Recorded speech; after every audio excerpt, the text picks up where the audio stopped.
Women have emotions. Men cause emotions. And, of course, fix things. Cars, toasters, loved ones, it makes no difference. We inherently believe we can fix it. I know I get that from my father. I think most men get their behavior patterns from their fathers. My dad was a great guy. An Irish immigrant, a real World War II, John Wayne, Ted Williams kind of guy. Perfect example. It's my brother's 10th birthday. We're in the kitchen singing happy birthday while my dad is making something in the garage. A bookshelf, a spice rack, a dog, something. Anyway, he's using a circular saw, and as we're finishing our cake, we hear the saw jar to a stop. My dad comes waltzing in, his thumb hanging off at the bone. Honey, now don't panic. My mother snapped. She starts screaming about the hospital and emergencies and calling 911, but my father wouldn't have it. Get this, he taped up his thumb with black electrical tape and drove himself, minus one thumb, to the hospital. He was humming as he taped it up in front of us. All fixed. It is natural for men to take on the behavior patterns of their fathers. However, often it is the side of him that he never wanted us to see, which is the characteristic we truly want to emulate. No Cure for Cancer by Dennis Leary. I have a son. He's 18 months old now. He was born 3 months premature. 2 pounds when he was born. About the size of my hand. Tiny. Every day, I would go to the hospital and sit next to the machine he was in, this techno bed, and pray. Please, God, let him get better. Please. And he does. He's home for about a month when we take him back for his checkup. The doctor looks him over and says he's A-okay. He's gonna be fine. As soon as I heard those words, it was like a macho button snapped back onto my head, and I was transformed. Of course he's gonna be fine. He's my son. Certainly nothing to worry about. Certainly nothing to cry about. I've still got my thumb after all. My dad was a tough act to follow. He was in Vietnam. Couldn't even talk about it. Not that he talked about it much. Tough guy. Real man.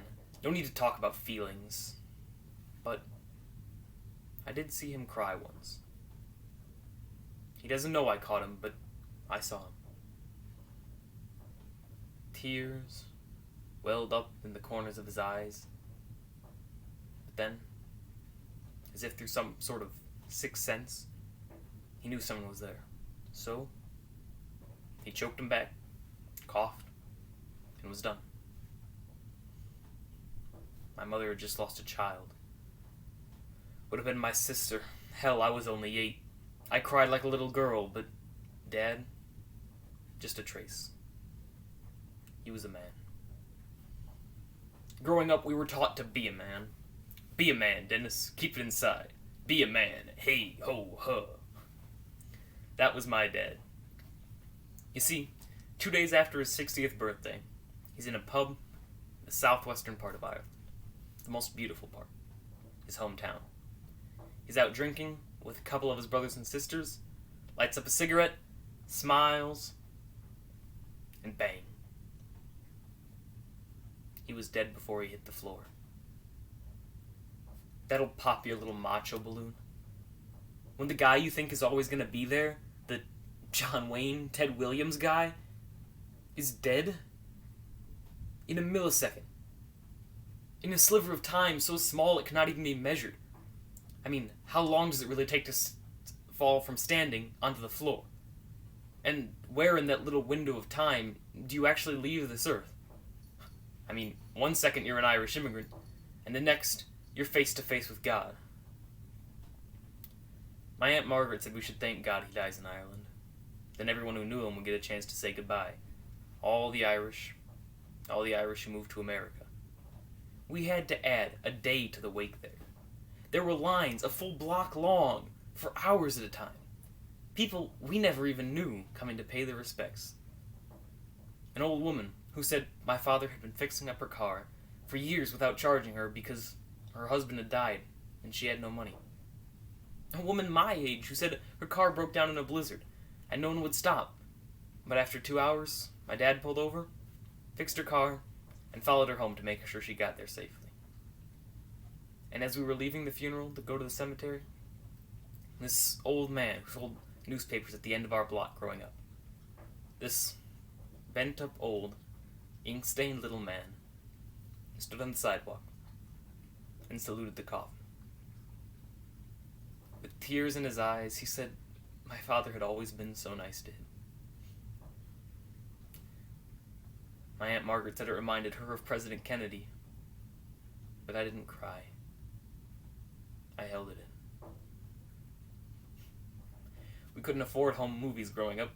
We got a slide projector in 1968 and thought that catapulted us straight into the middle class. A slide projector? Wow. We watched all those slides the night we got the news, but to this day, I've never once watched the videos I made of my father in the 80s. Because I know if I see him walking and talking, there's going to be crying like you've never seen before. There's going to be a crying festival at my apartment. People flying in from other countries, but no. I did the macho thing and sucked it up. I did the Irish macho thing and held it all in. You see, most people think life sucks and then you die. Not me. I beg to differ.